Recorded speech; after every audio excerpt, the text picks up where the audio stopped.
Padahal mokso yang sebenarnya bukan itu. Versi apa Pak menunjukkan? Mokso yang sebenarnya yang yang dimaksud untuk menghilangkan jasad itu bukan jasad wadak ini, tapi apa yang membuat beban di dalam wadak, apa yang membuat kita itu sampai kadang lupa diri dan lupa daratan. Kebanyakan orang itu memenuhi kebutuhan wadak.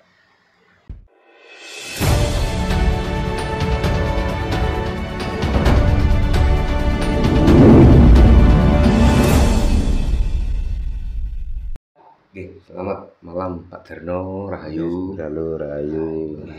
Pak, ini saya sedikit ingin minta penjelasan terkait ajaran sufi Pak Darno. Soalnya kan sering kita ini menjumpai ketika ada acara orang-orang sufi itu kan identik dengan tarian Pak Ki. Yang mana tariannya itu orang muter-muter sampai berkali-kali sampai itu kayak orang bingung gini Pak. Serupan. Ya saya itu punya, terus dalam benak saya itu ada semacam anggapan lalu. Berarti ini ada kekuatan magic, orang kok kayak gitu, kok nggak apa-apa kan gitu Pak. Nah, sebetulnya pemahaman dari ajaran sufi sendiri itu seperti apa sih Pak Darno? Ini selamat malam, selamat berjumpa kembali di channel Surya Alam. Tetap kami doakan untuk saudara-saudara kita pemirsa setia channel Surya Alam selalu diberikan kesehatan, karunia, diberkahi keluarganya tentram, damai, sejahtera, dan diberikan rezeki yang lancar. Dan salam Rahayu, Rahayu, Rahayu Sagung Dumadi. Rahayu.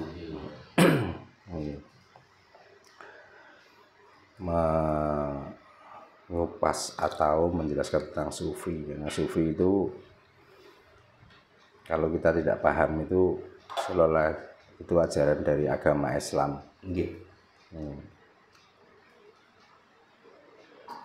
Ya memang dengan memakai bahasa sufi itu banyak yang mengerjakan juga orang-orang yang beragama Islam.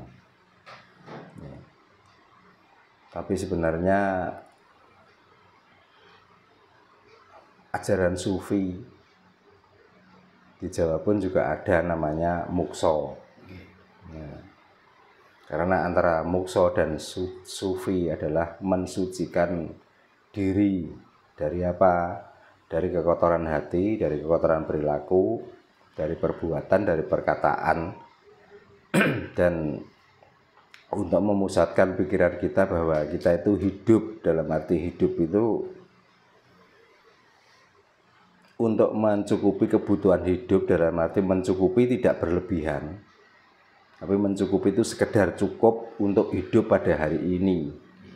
Maka perilaku sufi tidak membutuhkan menumpuk harta atau mempunyai kemewahan harta atau memiliki benda-benda yang berharga. Yang maksud dan tujuan orang yang sudah belajar di dalam ilmu sufi, bagaimana kita itu menjalankan kodrat hidup dari Tuhan yang Maha Esa, supaya kita itu selalu di dalam kesucian. Karena hakikatnya manusia itu suci, dilahirkan di dunia ini. Nah, yang membuat manusia kotor itu ternyata perjalanan hidup di dunia. Maka dari rasa takut mengkotori hidup ini, maka banyak orang yang melakukan ilmu atau aliran sufi. Lalu yang kedua, apakah sufi itu harus ada tari-tarian dan yang lain sebagainya? Karena kebanyakan orang yang melakukan ajaran sufi kadang-kadang mengadakan tari-tarian yang memutar-mutar, ya, sehingga setelah memutar-mutar nanti seperti ada kekuatan magic dan lain sebagainya. Kita nggak usah belajar ilmu sufi, kalaupun kita itu mau, di saat pikiran kita lagi kacau, pikiran kita lagi dihadapkan dengan beberapa masalah, Kalau kita itu mau mutar-mutar sampai saraf otak kita nggak bisa menahan dari putaran, dari gerakan putaran yang kita kerjakan, otak kita juga akan bersih.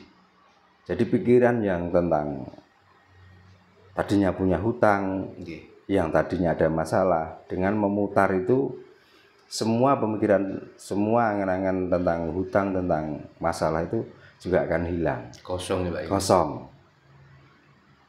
Nah, kenapa kok begitu? Karena otak adalah memori. Kalau otak itu sudah diputar, maka putaran di dalam otak juga memori, di dalam otak juga memori putaran itu tadi. Jadi yang terbayang di dalam otak atau di dalam hati bukan urusan tentang masalah, bukan urusan tentang hutang piutang, tapi yang terasa di dalam otak itu adalah putaran yang sangat keras itu tadi. Ya, bisa kita contohkan ya. Di saat kita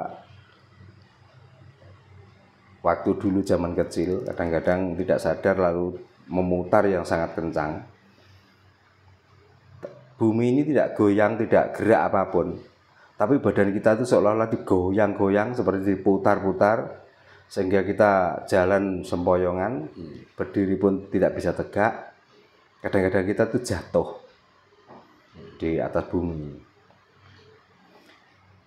Nah, aliran sufi yang mengerjakan putaran, yang mengerjakan zikir dan lain sebagainya itu adalah sarana media untuk apa? Untuk mengosongkan otak kita, untuk mensucikan perasaan kita, untuk memberhentikan ucapan kita.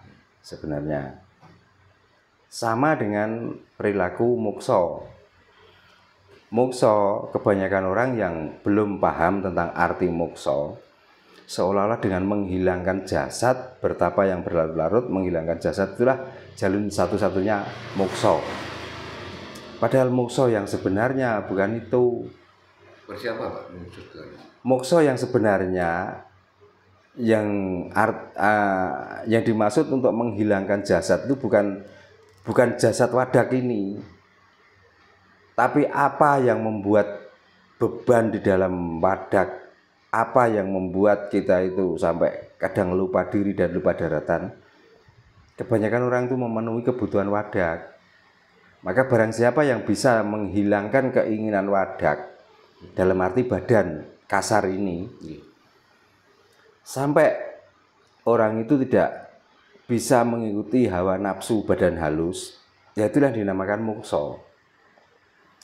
Berarti orang itu bertujuan apa? Bertujuan untuk mensucikan jasad kasar dan jasad halus. Bukan berarti menghilangkan yang kasar dan menghilangkan yang halus itu mokso.